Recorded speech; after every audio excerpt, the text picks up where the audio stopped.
Halo semua, welcome back to my channel, gue Sky. Episode kali ini gue ada wawancara nih sama salah satu jurusan yang terkenal di ITB dan terkenal di ITB itu kayak banyak orang yang tahu gitu. Ya, teknik kimia. Dan kali ini gue udah kedatangan teman baik gue waktu siaran di Radio Kampus ITB. Oke, Willy, kenalin dong dirimu siapa, jadi teman-teman bisa kenal lebih jauh. Oke, halo guys, kenalin gue Willy. Sekarang gue OTW tingkat terakhir di Teknik ITB gitu, angkatan 18. Udah gitu aja sih, Bang. Oke. Dan Willy ini udah mau masuk ke tingkat akhir, doain aja lah, semoga Willy dikasih kemudahan buat ngerjain TA-nya. Amin. Oke, Will, gue mau nanya nih, banyak orang yang nanya teknik kimia itu sebenarnya belajar apa aja sih, Will? Oke, teknik kimia. Basically sebelum gue jelasin, mungkin banyak orang yang kayak teknik kimia adalah kimia, padahal itu sebenarnya beda.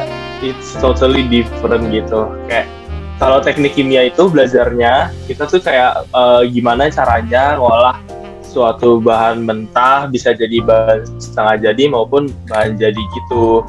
Jadi dan itu bedanya sih sama kimia, dan kita tuh mainnya skala industri gitu. Jadi kayak kalau misalnya kalian tahu industri oil and gas gitu, kalau misalnya mungkin anak perminyakan, mereka yang cari tahu gimana caranya ngambil minyaknya dari sumur bawah laut itu. Nah, kalau kita yang ngeproses di minyak mentahnya itu nanti buat jadi minyak yang siap dijual, kayak jadi yang di bensin-bensin Pertamina dan dalam bentuk lain-lainnya. Contoh simpelnya kayak gitu. I see, berarti perspektif orang-orang yang bilang kalau teknik kimia, belajar kimia itu kurang tepat kali ya? Yes, exactly. Karena orang-orang nanya kayak belajar kimianya banyak gak sih? Enggak, lebih banyak fisikanya. Oke, I see. Nah kan, Will, kalau misalnya di meteorologi nih dia banyak ada penjurusan kayak kelompok keahlian maksud gue. Kayak ada kelompok keahlian penerbangan ataupun di industri. Kalau di teknik kimia itu ada nggak? Sebenarnya kalau kelompok keahlian kayaknya sih ada banyak ya. Mungkin kalian bisa search sendiri, tapi yang gue hafal tuh lebih ke subjurusan. Kalau di kimia tuh subjurusannya ada 2. Yang pertama yang banyak orang ambil itu teknik kimia umum. Nah, terus yang kedua itu bioproses. Apa sih bedanya teknik kimia umum sama bioproses? Oke, jadi kalau teknik kimia umum itu sebenarnya kayak ngolahnya itu pakai proses kimiawi dan fisika gitu. Kalau misalnya biologi pakai kimiawi dan fisika juga, cuma mungkin ada tambahannya pakai proses biologis gitu. Jadi misalnya bisa pakai untuk ngeprosesnya bisa pakai bahan mikroba dan lain-lain yang kayak gitu. Lebih ke biologisnya ada. I see. Berarti lu belajar biologi juga di semester berapa tuh? Enggak, kebetulan gue teknik kimia umum yang TKU, jadi gue nggak ambil yang ada biologi-biologi gitu, karena nggak terlalu bisa ya. Oke. Nah, prospek kerja nih, banyak orang yang nanya kalau bisa masuk ke jurusan suatu jurusan kan pasti nanya prospek kerjanya ngapain. Kalau teknik kimia gimana, Will? Oke, sebelumnya mungkin buat teman-teman yang nonton juga, ini gue tuh kayak nggak se-expert itu di bidang teknik kimia, jadi gue cuma share apa yang kira-kira gue tahu. Jadi kalau misalnya prospek kerjanya sih, so far yang masih paling terkenal banget mungkin oil and gas industry yang kayak Pertamina, terus apalagi ya, kayak yang tempat KP gue sekarang Kangen Energy yang kayak gitu-gitu. Terus ada juga yang kayak oleochemical yang kayak di Unilever, itu juga bisa. Terus ada lagi banyakan tuh kayak pupuk Kaltim, pupuk Kujang, yang kayak gitu-gitu. Yang gitu. I see. Nah, kalau misalnya pelajaran yang basic dan harus kuat di teknik kimia itu apa? Kan kalau di meteo itu matematika, fisika, dan ngoding. Kalau di teknik kimia kuatnya apa? Basically ya, menurut gue yang paling banget harus kuat tuh ada satu matkul namanya NME, neraca massa dan energi. Itu harus bisa sih, karena kalau lo nggak bisa neraca massa itu kayak nanti udah kayak prosesnya udah salah semua gitu loh. Kayak misalnya bahan bakunya berapa, terus pas diolah jadi kayak gimana, pas diproses itu kan dia ada neraca massanya lagi kan. Ya gitu sih, jadi kalau itu salah kayak itu lumayan fatal deh, karena bakal nyangkut ke matkul-matkul lain, dan kalau misalnya salah perhitungan itu tuh bisa kayak bahkan bisa jadi suatu yang fatal menurut. Nah kalau misalnya nih ngomongin kan dari tadi berarti kita ngomongin tentang praktikum ya, praktikum A, praktikum B gitu kan buat bikin produk itu. Sebenarnya kalau di ITB nih ngomongin di ITB, prasarana di teknik kimia ITB itu lengkap atau nggak menurut lu? Menurut gue ya lengkap sih, lengkap banget karena labnya aja tuh ada banyak ya, kayak ada belasan deh. Kayak ya pokoknya lumayan banyak lah labnya, macam-macam. Kayak emang kalau misalnya mau kayak ngebahas tentang polimer itu ada sendiri, mau elektrokimia ada sendiri, mau yang kayak basic kayak metode pengukuran dan analisis itu ada sendiri juga labnya gitu. Oke, jadi nggak takut lah buat teman-teman yang mau masuk ke teknik kimia harus gimana-gimana karena di ITB pun udah komplit lah ya. Oke, nah kalau bahkan ya, bentar gue tambahin deh. Bahkan itu kayak di lab ITB ada satu alat, ini mungkin jarang dipakai mahasiswa sih, tapi ada alat yang waktu gue orientasi osjur itu kayak dijelasin nih ada alat namanya X-ray diffraction, kalau nggak salah XRD gitu atau apa gitu, gue lupa namanya. Itu pokoknya harganya berapa M gitu, dan itu kayak emang sampai di satu ruangan khusus gitu karena alatnya mahal, jadi harusnya sih lumayan lengkap ya. Oh ya, I see. Berarti di alat-alatnya itu bener-bener komplit, bahkan yang mahal pun ada kalau di ITB kan. Oke, next questionnya nih, kalau misalnya anak-anak nanya nih, kuliah di teknik kimia susah nggak? Susah tuh relatif ya menurut gue, kayak semua menurut gue kuliah di ITB itu gak ada yang mudah. Maksudnya lo mau ambil jurusan apapun tuh gak ada yang mudah, kayak ini lebih mudah atau mana yang lebih mudah. Cuma mungkin orang-orang tuh kayak nganggep tekim tuh susah, terus kayak anak-anaknya ambis dan kayak iya terkenal ambis kan.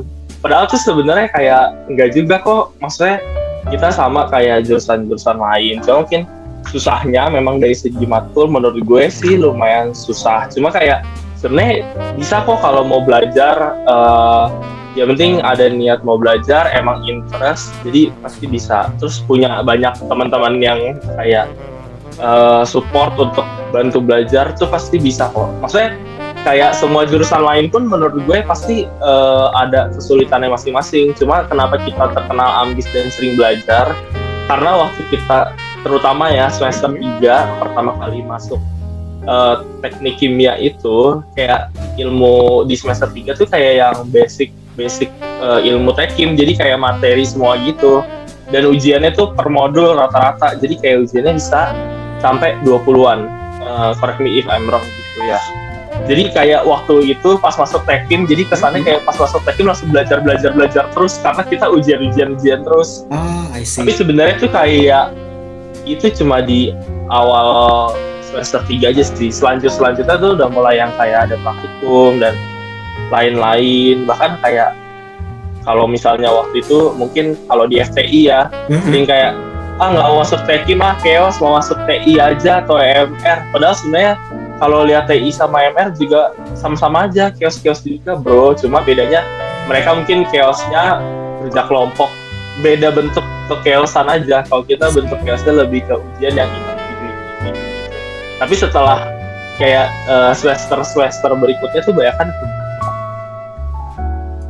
I see, berarti di semester awal-awal ya chaosnya karena dia banyak ujiannya, karena kan pengenalan kali ya, mungkin dari prodi pun biar menguatkan basic kali ya, jadi kitanya belajar terus. Nah, sebenarnya nggak chaos yang kayak cuma di semester 3 sih, ya semester berikutnya chaos, cuma mungkin udah lebih terbiasa ya saudara-saudara. Karena semester 3 udah langsung kayak ujian, kayak di semester berikutnya ujiannya lebih kurang, tapi kayak ada kerja kelompok, tugas besar yang kayak gitu-gitu. Terus udah mulai semester 6 tuh udah mulai ada penelitian, mau seminar, dah tuh makin hektik. Cuma kayak ya mungkin udah lebih terbiasa aja kali ya. I see. Nah, kita ngomongin nih testimoni dari lu gitu kan. Lu selama ngejalanin kuliah di Tekim nih, apa ya? Berarti lu berapa tahun nih? Tahun 18. Berarti udah dari 4 tahun ya berarti? Udah mau 4 tahun lah berarti ya? Belum dong. Oh ya. Kalau teknik kimianya sendiri baru 2 tahunan. Oh iya benar. Baru Ya. baru 2 tahun Karena TPB kan. teknik kimianya.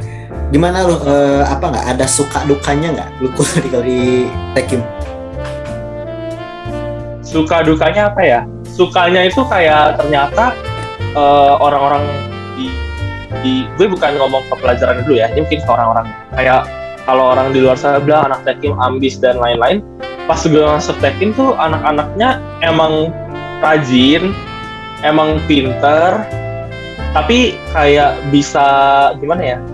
Bisa ngelakuin banyak loh, nggak cuma pinter ambis dan cuma pegang buku gitu, tapi kayak aktif di organisasi, aktif magang, terus aktif yang kayak student katalis, yang organisasi macam-macam lah. Pokoknya anak itu juga banyak gitu loh. Jadi kayak orang-orangnya gue suka banget karena sangat-sangat suportif ya. Maksudnya kayak pinternya bisa mau sharing, banyak yang pinter yang mau sharing gitu. Jadi kayak orang-orangnya bisa ngebikin lo untuk bisa ngemotivasi gitu loh, untuk gak cuma belajar loh kita di kuliahan, kita harus do something more gitu.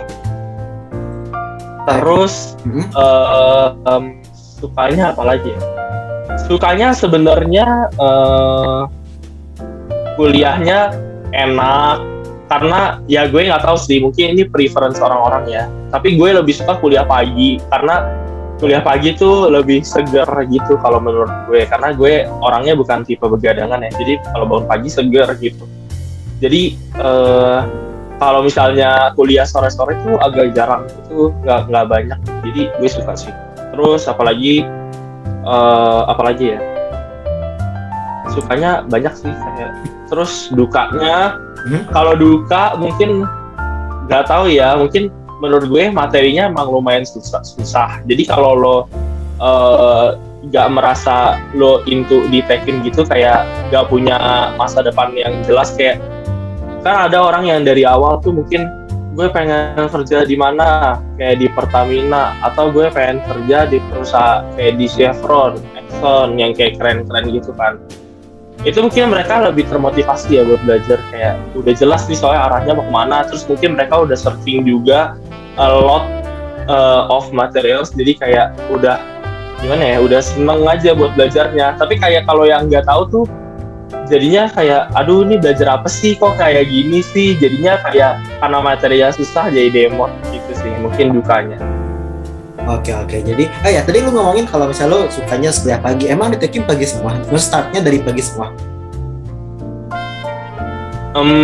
Iya lumayan kayak kalau misalnya dulu kan TPB jam 7 gitu kan. Terus pas ke jurusan lain kayak udah mulai jam 8, jam 9, ada yang jam 1, udah siang-siang. Nah, Tekim tuh banyak kan startnya tetap jam 7 gitu. Oke. Tapi mulai tingkat, mungkin kalau lo udah mulai tingkat 3, udah nggak terlalu jam 7 ya. Kayak gue tingkat 3 main nggak ada deh jam 7. Kalau ada ya. Pokoknya udah nggak sebanyak itulah. Pokoknya semester 3, 4, 5, 6 masih aja. Ada aja yang kayak harus jam 7 gitu. Ya sih, berarti cocok buat orang-orang yang suka early morning lah dibanding orang-orang yang sukanya siang buat Tekim ini. Nah, ada persamaan nggak antara Tekim sama Tekvis tuh? Banyak orang yang nanya tuh, Tekim sama Tekvis ada miripnya nggak menurut lo? Oh wow, mungkin gue nggak terlalu cari tahu tentang FT ya, teknik fisika. Tapi kayak lumayan beda deh. Soalnya FT tuh lebih ke arah apa ya? Mereka lebih ke sistem-sistem gitu kan. Kalau gue nggak salah ya, kayaknya lumayan beda deh. Tahu gue ya lumayan beda. I see. Nah, kalau misalnya nih ngomongin FITB nih, terutama gue anak mete, dia dalam ruangan kan terkenal ngoding, bikin peta, dan geologi itu di luar. Mereka bikin nyari sumber-sumber batuan atau sumber-sumber mineral.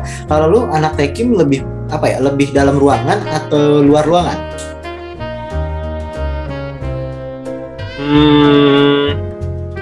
Basically kalau nge-lab pun tetap dalam ruangan sih. Jadi I can say anak Tekim banyak bukan di ruangan, tapi banyak di lab sebenarnya. Tapi ya gue sendiri nggak terlalu ngalamin itu ya, karena pas udah mau zaman-zamannya mulai nge-lab tuh malah COVID gitu kan. Dan di Tekim lumayan strict gitu. Gue nggak tahu ya di jurusan lain, tapi kalau di Tekim, di prodi teknik kimia itu lumayan strict gitu aturannya untuk bisa masuk ke lab. Jadi kayak gue pun sampai sekarang belum pernah ke lab lagi semenjak COVID. Oke, nah kalau misalnya ngomongin nih, apa namanya, teknik kimia kan disebutin kuat di fisika, tadi nggak sesuai dengan namanya teknik kimia, tapi belajar fisika gitu kan. Emang materi-materi yang harus dikuatin tuh dalam fisika apa aja tuh kan? Kalau di metalurgi itu dia nyebutin kalau termodinamikanya harus kuat. Nah kalau di teknik kimia sendiri apa tuh?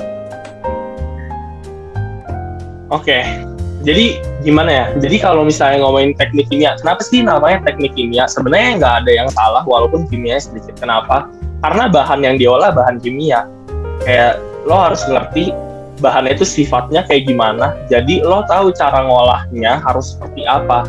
Sebenarnya gitu sih. Kenapa kimia menurut gue pribadi, karena lo harus tahu nih sifat karakteristik secara kimianya tuh kayak gimana.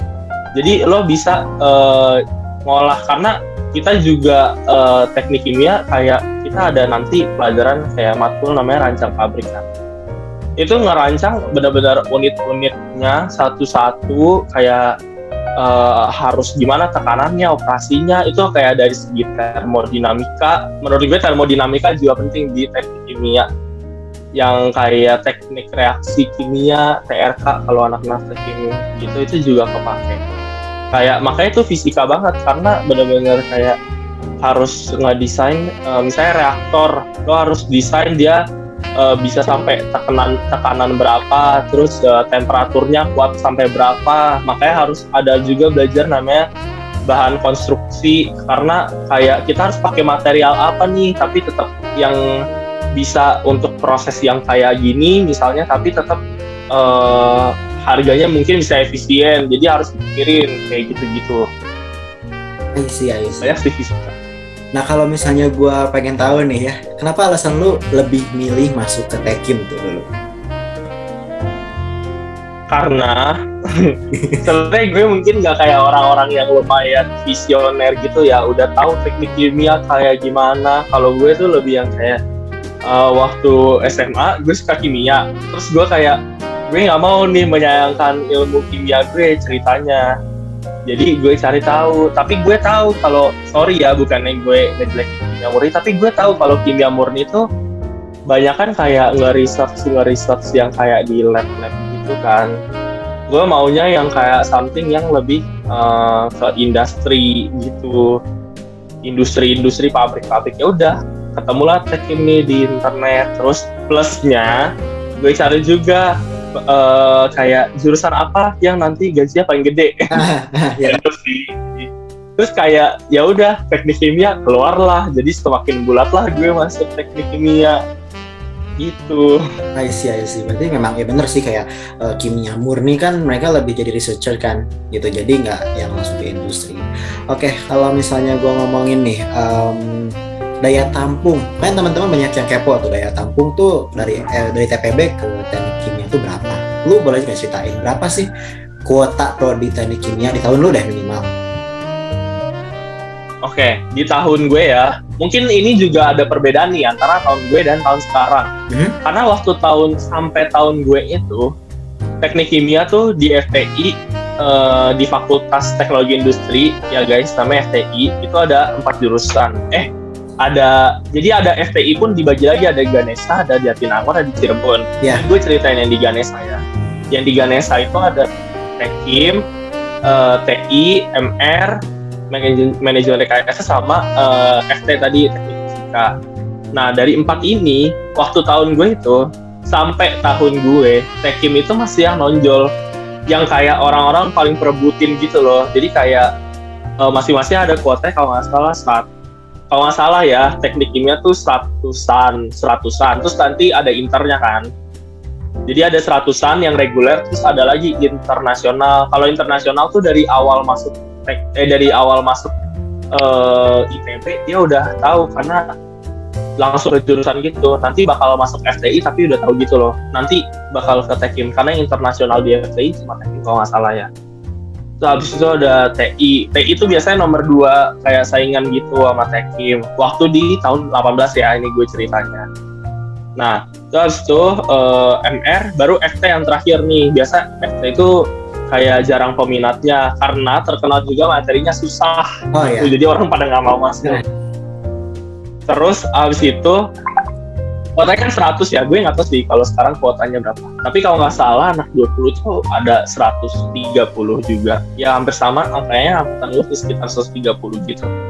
Nah, dari yang waktu itu teknik kimia diperebutkan sampai kayak banyak yang terlempar dari teknik ke pilihan-pilihan berikutnya.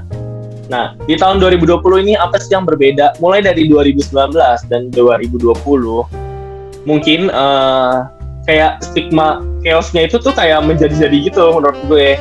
Kayak bener-bener, tapi bener-bener mempengaruhi orang-orang gitu untuk kayak, aduh kayaknya teknik se-chaos itu. Menurut gue ya, jadi kayak karena alasan itu banyak orang yang akhirnya lebih memilih TI ketimbang teknik kimia.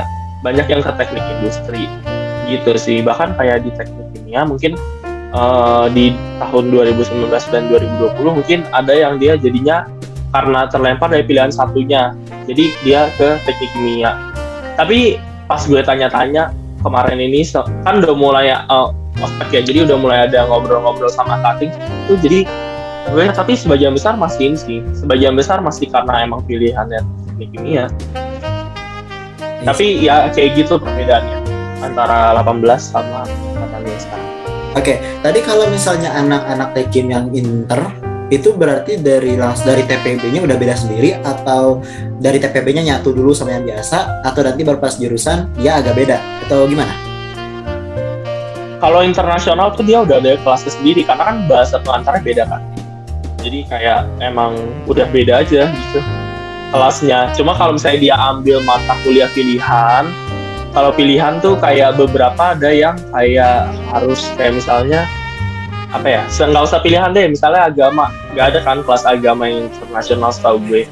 Jadi dia akan masuk ke kelas yang reguler mau nggak mau. Terus kayak beberapa mata kuliah pilihan dalam prodi juga setahu gue ada yang nggak ada. Jadi kayak dia harus masuk ke kelas yang sama dengan reguler gitu. Oke, Will. Nah kan kalau ketemunya paling situ. Gimana?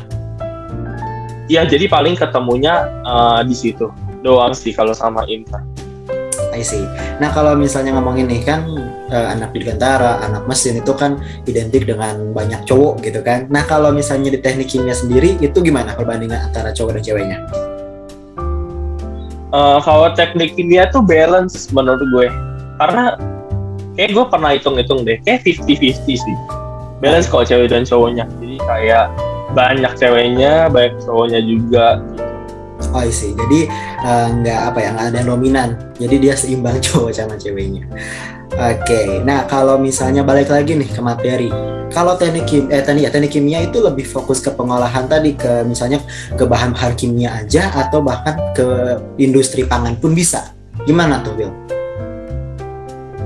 Bisa, pangan pun bisa. Bahkan awalnya prodi teknik pangan itu sendiri itu awalnya dari teknik kimia yang dipecah karena merasa harus ada fokus yang lebih utama untuk ke pangan.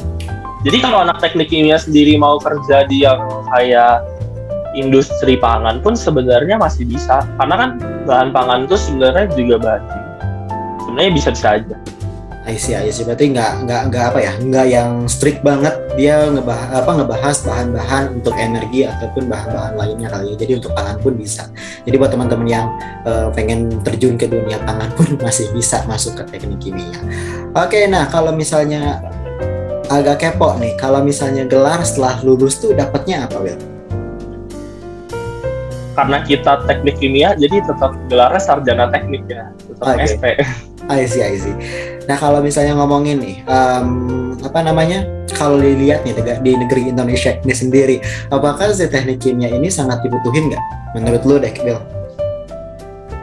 Menurut gue iya, sangat dibutuhkan. Kenapa? Karena ya kita sebagai negara berkembang juga masih banyak industri yang harus dikembangin ya. Dan industri yang ada sekarang ini pun juga masih banyak, kayak gak usah takut guys, baik banget industri. Mungkin ya gue gak bisa sebutin juga ya karena gak terlalu paham banget nama-nama industrinya. Cuma banyak kok, nggak mungkin nggak ada kerjaan sih. Tapi banyak juga yang mungkin mungkin orang taunya lulusan teknik kimia, banyak juga yang kayak pindah ke bidang lain. Ya kalau itu sih mungkin preferensi orangnya ya, mungkin karena memang udah kurang cocok sama nggak bisa nih, karena kan kalau teknik gitu dia harus yang kayak di pabrik.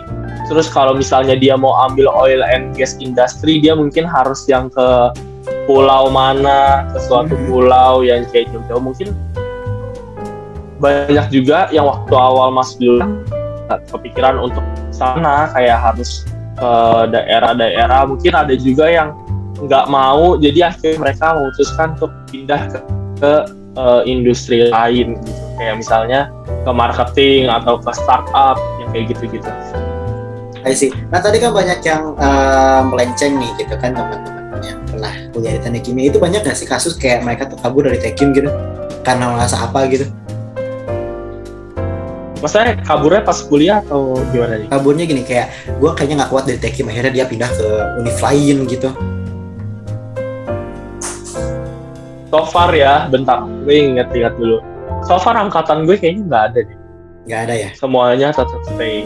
Iya, jadi kayak mungkin ya gue nggak tahu juga sih. Mungkin gue kurang tahu, tapi setahu gue mostly masih bertahan kok di Tekim, nggak yang sampai pindah gitu.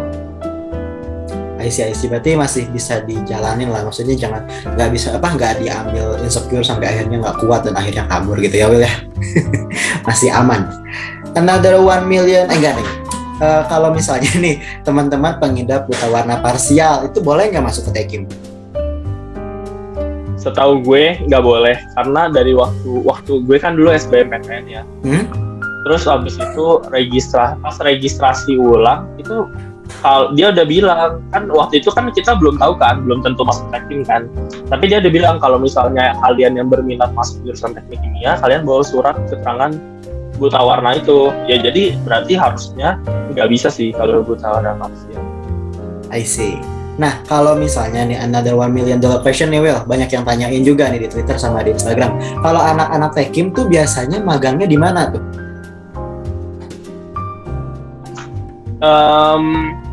Yang banyak ya setahu gue. Ini kayak anak-anak, pilihan anak-anaknya atau yang saya buat kerja praktek? Kebanyakan Tekim di ITB itu, di jurusan lu tuh, banyaknya pada magang kemana? Terutama angkatan lu deh. Oke. Kalau dari gue mungkin bahas dari yang KP dulu ya, supaya lebih teknik kimia dulu. Kalau saya teknik kimia, anak-anak Tekim yang tahun gue banyakan ke perusahaan kayak Pertamina. Pertamina aja banyak tuh, ada RU2, RU6, RU4 dan lain-lain gitu kan. Terus ada juga Unilever, ada juga BP tuh yang anak BP ke Cargill, ada lagi gue Canggihan Energi, ada lagi yang pupuk Ujang, Petrokimia Gresik, pupuk Kaltim, terus Badak LNG itu yang terkenal. Ya yang kayak gitu-gitu sih. Terus tapi kayak sebenarnya banyak juga nih yang nggak masuk, kemungkinan anak Tekim tuh banyak yang mau coba mungkin magang, pengalaman magang gitu kan. Kayak contohnya gue sekarang lagi magang di Ruang Guru, kan udah beda industri banget kan. Ada juga yang kayak Shopee, ada yang di OVO, ada yang di mana lagi ya, ada yang di Philip Morris, Sampurna, ada lagi di mana lagi ya, macam-macam sih. Kayak gak banyak juga anak Tekim yang kita coba kok magang keluar, gak cuma dunia Tekim gitu. I see. Lu bisa ini nggak kasih tahu tadi kan RU Pertamina, RU1, RU2 sampai RU6 itu RU apaan sih? Itu basically cuma beda plan-nya doang sih. Mungkin kan karena ya tergantung dari ininya, kayak sumber minyaknya gitu. Dia ada banyak. Terus kan dia pasti distribusinya Pertamina kayak bensin di mana-mana kan. Jadi ya dia bikin itu supaya lebih dekat aja ke pom-pom bensin terdekat. Kalau gue nggak salah ya, harusnya gitu. Oke, kalau misalnya kan tadi disebutin nih praktikum, strict, banyak aturan itu ini. Terus selama pandemik tuh anak-anak Tekim kalau praktik gimana tuh? Jadi kayak dengan segala usaha dari prodi ya, kita diusahain banget kayak tetap praktikumnya dalam bentuk online. Jadi mungkin kita ya dapat yang kayak cutting kita sebelumnya, yang kayak bisa hands on. Oh, alatnya kayak gini depan mata. Oh, operasiin alatnya kayak gini. Kita tuh mungkin kurang dapat di situ. Tapi untuk segi kita prosesnya seperti apa, ngolah datanya kayak gimana, maksudnya kayak gimana ya, ngolah datanya tuh kita tetap diajarin gitu loh. Dan itu yang jadi poin utama yang sekarang dikejar. Tapi mungkin kalau misalnya alatnya, kalau misalnya alatnya kayak apa, yang kayak cara operasin alatnya mungkin kurang. Tapi kayak kita tetap dikasih video pembelajaran yang kayak nonton nih gini loh caranya. Jadi walaupun lo nggak pegang, tapi at least lo tahu ada gambaran kayak gimana. Oke, sih berarti kayak jurusan yang lain lah. Kita nonton video terus akhirnya bikin prakal ya. Benar. Tetap ada laprak.